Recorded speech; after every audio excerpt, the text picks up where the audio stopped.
Buck's doing? I haven't talked to him or Rick today. Is he still on track to play tomorrow? Since I haven't heard anything, I'll assume so. Is he here? Did you? No. He went back. Yeah, he and Al both went back yesterday.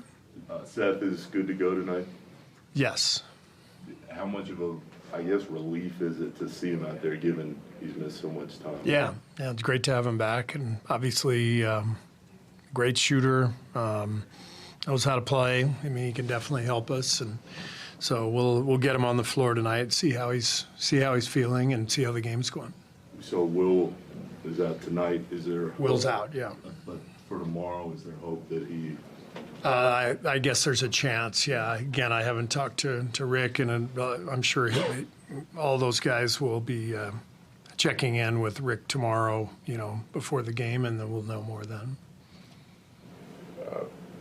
Role for Quinton tonight without KP and Yeah. What have you made of his season so far, just up to this point? Where have you? I know he's a starter for a while, in and out of the rotation. What do you think of his year so far?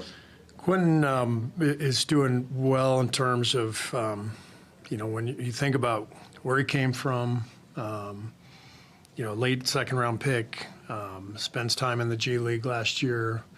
You look at it from the big picture, he's done an incredible job to get himself to this point.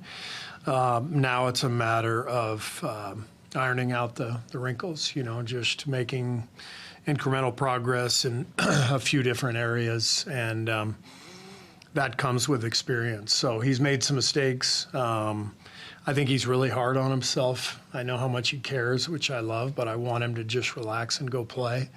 But he's a typical young player in that he's figuring it all out, and we're thrilled to have him. He's a great young guy and really can serve a good role on a team, being a space five and a good defensive player. So yeah, to follow on that, what are some of the wrinkles that you guys are working on? I think just defensive awareness of the different things you see in an NBA game, different concepts. The game happens pretty quickly. You have to make very quick decisions, and you got to know the whole league.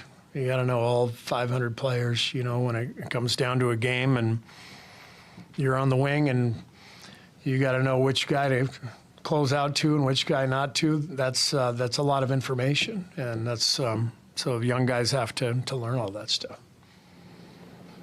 If Adam, I have a theory for you, but my first question is, if Adam Silver called you and asked you what you thought the biggest issue that needed to be addressed in the league is, what would you say? Well, he didn't. So do I need to qualify that for the question at all? Just say, if, maybe rephrase it, if I were commissioner for a day. Yeah, I was trying not to give you a break. If you were the commissioner, what's the number one thing you would address? It's a great question. I mean, I do think the league is addressing a lot of things. I know this will not be a popular opinion in the league office, but I will continue to say it because it's obvious we need to play fewer games. We need to take 10 games off the schedule. I think it would be great for the league. And I get it. It's revenue, and you'd have to get everybody to agree to take a little less money, and that's a really hard thing to do. But what I know about the league, about coaching, about how hard it is to play the modern game with the pace and the space, I think it would be a more competitive and healthier league if we played fewer games. All right, so if you go to Broadway, if you go to Broadway in New York and go to play, you go on a Wednesday, you get the understudies. If we have 4 games in a week, should the 4th game be an understudy game? Play 82 games, but you have understudy games.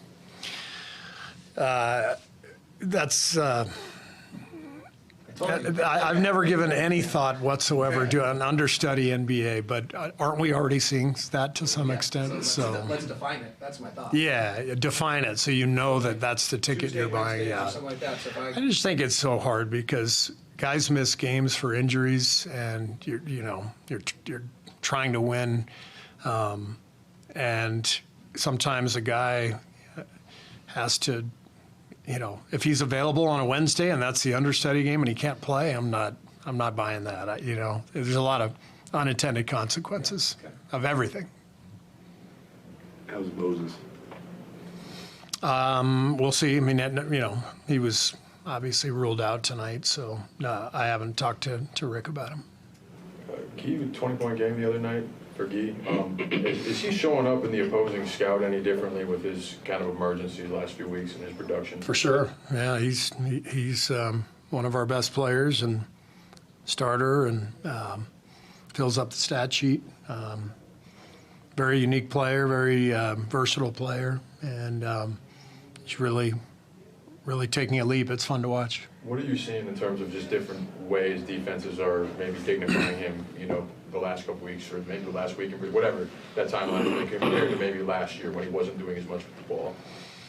Well, he's creating more shots for himself and for his teammates, so I think he's seeing better defenders now. I think people are paying more attention to him and not, putting their weak defender on him, and they know they have to pay attention to him not only as a crasher or energy guy, but as an on-ball triple threat driver and attacker. I mean, he can get to the rim. I think that it was near the end of Keontae's rookie season when he played you guys, and he had like 33 points in a game at Golden State. And then, ups and downs throughout the first couple of years. I'm wondering kind of what you've thought about his season so far this year. I think he's made huge strides this year. It feels like watching him, it looks like he's a lot more comfortable, confident, understands the league, understands how to draw fouls, where his spots are on the floor. He's a really impressive young player. I'll follow up with something what Dave was talking about. What's the advantage and disadvantage of shoot-arounds in the morning? The advantage, we had one this morning. We rarely have shoot-around, but we had yesterday off after really late travel the night before. And the advantage is you get to go over little nuances, out-of-bounds plays, situational stuff. The disadvantage is you get guys on their feet, and I think we know a lot more now in terms of how important the rest is and the recovery and the way the schedule is today. You have a game every other day, all season long, and so most days it just feels like you're better off letting the guys stay home, especially at home. Like on the road, it's one thing. Everybody's at the hotel all day long. Sometimes you want to get them out of the hotel, but at home, you really want to make guys drive all the way into the facility. Some guys don't live that close to the arena and that sort of thing. So most days it feels more advantageous to let them rest for us. More energy? Yeah. All right, thank you. Playing 1,103 straight games.